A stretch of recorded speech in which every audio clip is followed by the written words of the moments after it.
So if you're in here, this is the Esoteric Exfiltration talk. If you're looking for the other one, it's probably in a different room. So this is me. I'm Willa Riggins. I'm a senior penetration tester from Veracode, member of the FamLab hackerspace down in Orlando. I'm the DC 407 point of contact. I do a lot of things, OWASP and B-sides. But really, if you look at my Twitter, I just retweet cats. That's really all I do. All right, so Exfil 101. How many of you are familiar with exfiltration at all? Anybody in the room? Awesome. So it's the know-it-all crowd. So for those who aren't in the know, data exfiltration is the unauthorized transfer of sensitive information from a target's network to a location that the threat actor controls. That's from a Trend Micro article. But basically, that threat actor control is kind of our wishy-washy term here. What is that? That could be their server, could be their social media account, could be their Dropbox, could be anything, right? So why do you care? Data loss costs you money and your sanity.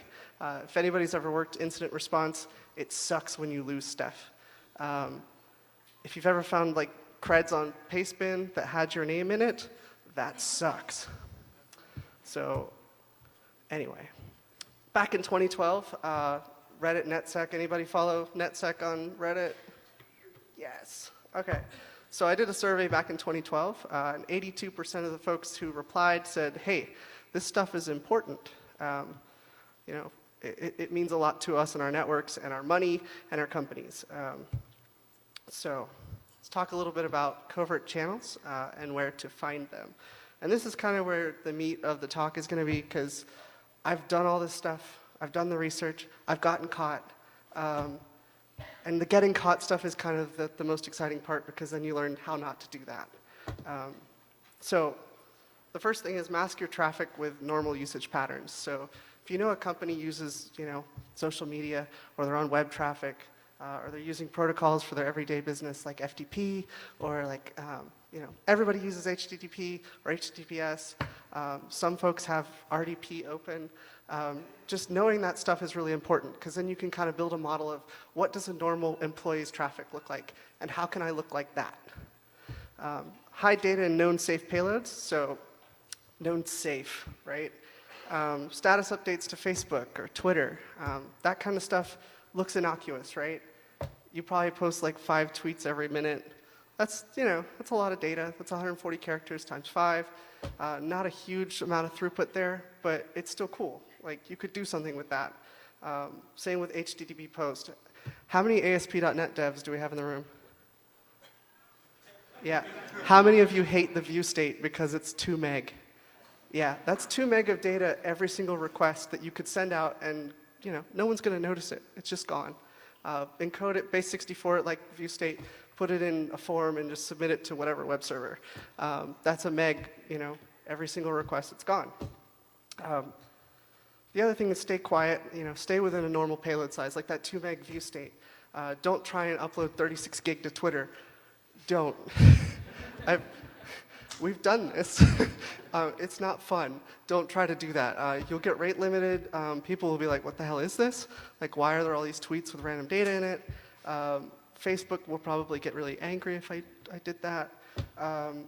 It's important to realize that not only are you going to get caught by other people seeing that you're posting all this crap, but also it's going to throw a flag on whatever egress is there. So if there's a firewall or an app firewall, they're going to see a spike in traffic and go, what is that? What device did it come from? And that's one way you're definitely going to get caught, if you send 36 gig of data over one channel from one device all at the same time. So yeah, definitely stay quiet. And set your payload sizes based on what the channel is. So Twitter obviously is 140 characters. You kind of limit it there. DNS is even smaller. DNS as an exfil method kind of sucks. Facebook gives you a lot more leeway, but there's a lot of management involved with that. But we'll talk about that a little bit later. And encoding and encrypting your data. So depending on who you're doing this for or why you're doing it, you might not want people to know that you stole that data, right? You don't want them to know. You don't want them to Google and be like, why is my name in this weird Twitter stream of binary data? Why is it in there? because they'll trace it back, figure it out, contact Twitter, which will take a long time. They'll get back and they'll be like, oh, it's this device, it's uploading all this crap from your server. Like, you just want to make sure that people can't find it. There's a really cool tool called Cloakify by one of our other attendees who might be here that basically does DLP avoidance. It's a really cool thing that you can use that to kind of transform the data before you send it out. So talking about transport, right? We talked a little bit about why you do the things the way you do them, but let's talk about specific examples. So on the transport layer, you have network protocols, so we can do point-to-point stuff with HTTP. We can do telnet, netcat, all that stuff. Third-party drops like Dropbox or putting it on Facebook or anything like that. That's kind of taking the threat actor control to a third party and then getting it relayed down to another device. So those are cool because it's kind of like a dead drop. And then go into the airwaves, which is something I really wanted to show off today. But I am a terrible, I didn't sacrifice enough things to the demo gods, and my demo doesn't work, and the radios I brought don't work. So I will be having to contact SparkFun and figure out what to do there. So network protocols. The obvious stuff, HTTP, SSH, netcat. I mean, if you can get out with that stuff, by all means, use it. Like, that's the easiest low-hanging fruit. You're going to get out, that's fine.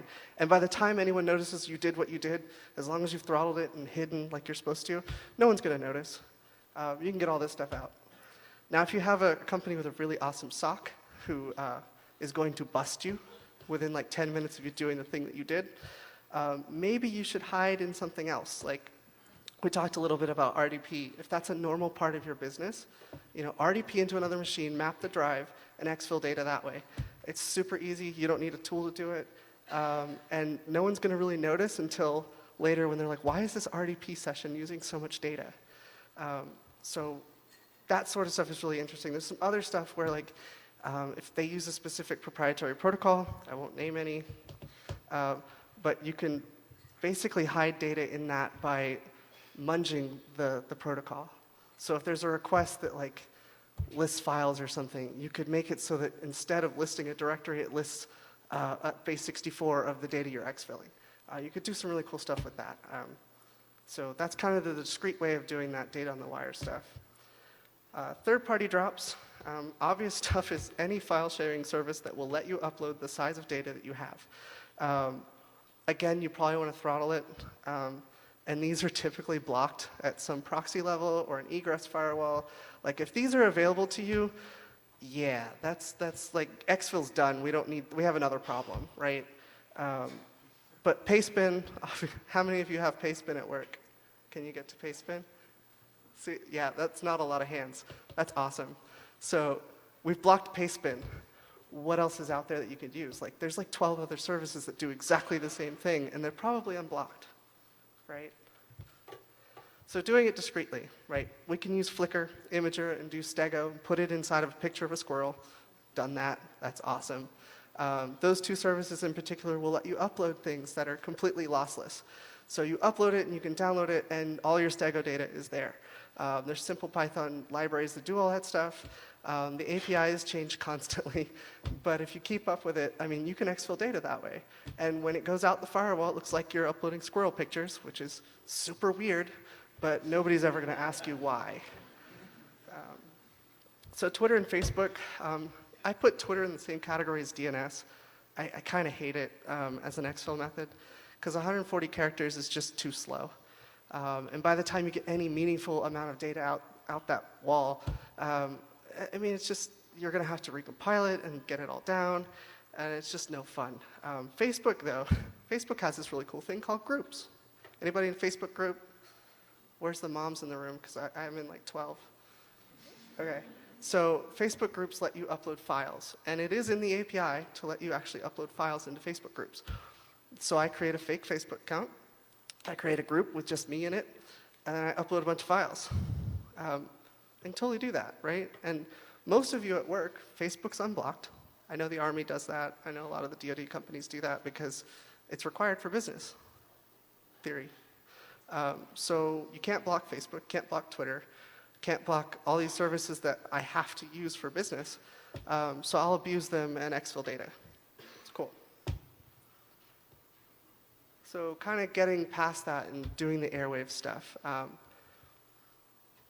lot of folks think about this in the Tempest realm, right? We talk about, you have a room with a Faraday cage on it, you're not going to get anything out of that room. We've seen talks where they've done like fans, where you spin the fan at the right oscillation and you can exfil data that way. I don't know anyone who's done that on a pen test. Has anybody actually done that? Like Tempest attacks for exfil on a pen test, where you have 2 days of sleep and you really don't have the time to set that up? Yeah. Like you can't do that. Like that's too much effort for low return. But what if you had a device you could just plug in to a USB port on site? You broke and entered with your lockpicks and your little door tool and you shimmied in. You just plugged the tool in the back of the machine and that was it. No Wi-Fi antenna, no like HID device, just a USB serial UART that you plug in, and all of a sudden you had a remote connection. You could do a lot with that. You could write code and do all kinds of fun stuff, or you could just stream data over it, serial out. And the XB radios that I have are like 28-mile range. They do mesh. I have them in my hotel room. If anyone wants to see them, I'll bring them. I just need breakout boards that don't suck. But the cool thing with that is you could build a mesh network that went all the way up the strip. And the chances of anyone being able to triangulate each and every node by the time you were done exfilling data is extremely low. And these things cost like, I think the series that I'm using, they're like $70. You can get 1-mile range ones for like 40. So they're kind of like throwaway pen test devices. Just strap it to the back of a teensy, plug it in, walk away. Ham radio stuff, you could do APRS, right? Any hams in the room? APRS messaging. It's totally illegal, don't do it. But you could technically exfil over APRS, right? Because it's just text data, it's digital. I could just say, hey, my truck is here, my truck is here, my truck is in Japan, my truck is here. And you could use that to exfil data. And the cool thing with that one is that you can repeat it with internet repeaters and stuff like that. You don't even have to be in the country. You could just exfil with that. And then lasers. How many people are fans of lasers? So basically use the laser mic technique that everybody knows about. Everybody don't know about the laser mic thing? You aim the laser at the glass, you feel the vibrations from the glass, and you read it digitally by reflecting it off something. Do that with data. Why not? Right? I mean, that stuff's insane and totally out of the scope of a pen test, but it sounds really cool, so let's put it in a slide. So all this stuff is about attacking and breaking stuff, but what does the blue team say about all this stuff, right? What do? You can't block Facebook, you can't block Twitter, so what the hell are you going to do? So we can block endpoints, we can block individual malware endpoints, we can block some stuff by URI or IP, right? So every time I stand up a fake service with pastebin code on it, you block it, fine, whatever. I can block egress at the firewall by the protocol or application firewall or whatever. I can just shut that down. Whatever the hell you're doing, I'll just block it. You can try to detect anomalies in payload size. So, look at the frequency, look at, hey, why is this machine turning on at 3 in the morning, getting on Facebook and uploading 6 gig of data? Like, why is that happening? That doesn't make any sense. You can look for that stuff, and that's cool. And you can block USB devices by class or device ID. Now, none of that stuff works. Unfortunately, blacklists just don't work.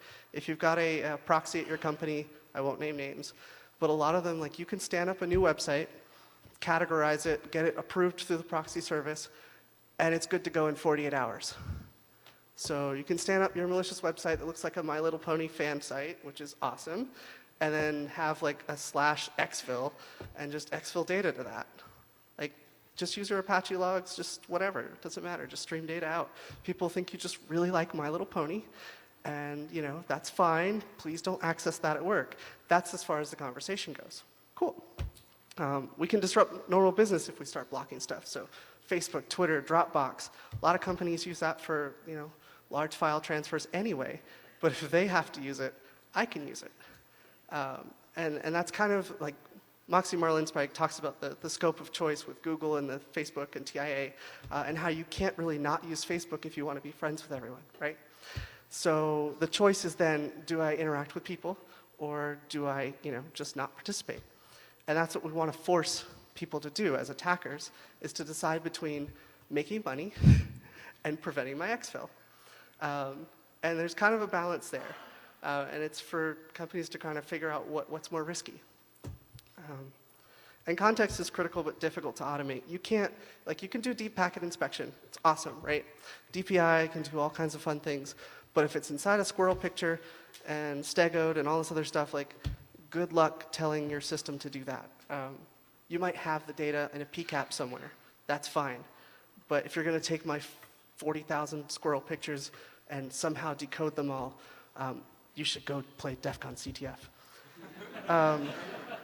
USB device IDs, those don't work. There's a lot of manufacturers that are just repeating the same ID for whatever the hell it is. And each of those costs money. So why would they pay for a USB device ID for a crappy mouse you bought down the street? Like, they're not going to do that. So if you try to block it by device ID, it's just not going to work. So weaponizing squirrels. Squirrel's the name of a tool that's not ready today because I suck at everything. It's a Python 2.7 based application. It'll be MIT licensed. You'll be able to download it, do whatever you want with it, munge it, take it apart, steal code, I don't care. Like, the whole point is that you'll be able to do exfil, and it'll be easy. So it's extensible via simple module-based plugins. So all you have to do is write a little bit of the base code for your module, for your exfil channel. And all the, like, taking the file and chunking it up, all that's taken care of. All the logging, all the stuff you don't want to care about is done. All you have to do is write a send and a receive. And so you can put this on the box that you've pwned, execute it with the CLI, and exfil. That's it. That's all you have to do. So this is what it looks like when you execute it. Right now, it just has you put the file name, the channel you want to use, and then a settings collection. And all the channels are documented to show what the settings are. Like for Imager, which is one of the examples I used, you can put in your client secret client ID, and then that's all you really need for that one to exfil. So cool. And that's what the tool, the module looks like. It's really hard to read on the screen. So they told me this was a 4x3 projector. But apparently I have tons more space. But if you can see that at all this stuff is just metadata saying what the hell is this thing, how big can my chunks be, and what does it do? And the rest of it is just send and receive. And all you have to do is write send and receive, and it'll work. So this is the URL that the code will be available at as soon as I stop being sick and my family stops like almost dying. You'll be able to download the code at that URL. Obviously, it's not available today, but closing stuff I want to do. Additional modules, obviously, because the demo's not done, it should work. Executable payload generation with PyInstaller. So doing kind of an MSF Venom thing, do an MSF post module, longer range hardware, get with the Cloakify guy and shove that stuff into my code, and customize timing. All these people are super awesome because they've contributed in some way to me actually getting this done, / me being here. Veracode especially, and B-Sides, and DC407, and FamLab, and all those cool people. And thank you. That's kind of the talk. So.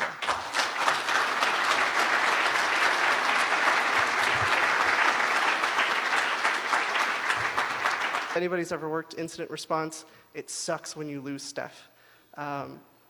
If you've ever found like creds on Pastebin that had your name in it, that sucks. So anyway, back in 2012, Reddit NetSec, anybody follow NetSec on Reddit? Yes. Okay. So I did a survey back in 2012, and 82% of the folks who replied said, hey, this stuff is important. It means a lot to us and our networks and our money and our companies. So let's talk a little RDP open. Just knowing that stuff is really important because then you can kind of build a model of what does a normal employee's traffic look like and how can I look like that. High data and known safe payloads, so known safe, right? Status updates to Facebook or Twitter, that kind of stuff looks innocuous, right? You probably post like 5 tweets every minute. That's, that's a lot of data. That's 140 characters times 5. Not a huge amount of throughput there, but it's still cool. Like, you could do something with that. Same with HTTP post. How many So if you're in here, this is the Esoteric Exfiltration talk. If you're looking for the other one, it's probably in a different room. So this is me. I'm Willa Riggins. I'm a senior penetration tester from Veracode, member of the FamLab hackerspace down in Orlando. I'm the DC 407 point of contact. I do a lot of things, OWASP and B-sides. But really, if you look at my Twitter, I just retweet cats. That's really all I do. All right, so Exfil 101. How many of you are familiar with exfiltration at all? Anybody in the room? Awesome. So it's the know-it-all crowd. So for those who aren't in the know, data exfiltration is the unauthorized transfer of sensitive information from a target's network to a location that the threat actor controls. That's from a Trend Micro article. But basically, that threat actor control is kind of our wishy-washy term here. What is that? That could be their server, could be their social media account, could be their Dropbox, could be anything, right? So why do you care? Data loss costs you money and your sanity. A little bit about covert channels and where to find them. And this is kind of where the meat of the talk is going to be, because I've done all this stuff. I've done the research. I've gotten caught. And the getting caught stuff is kind of the most exciting part, because then you learn how not to do that. So the first thing is mask your traffic with normal usage patterns. So if you know a company uses social media or their own web traffic, or they're using protocols for their everyday business like FTP, or everybody uses HTTP or HTTPS. Some folks have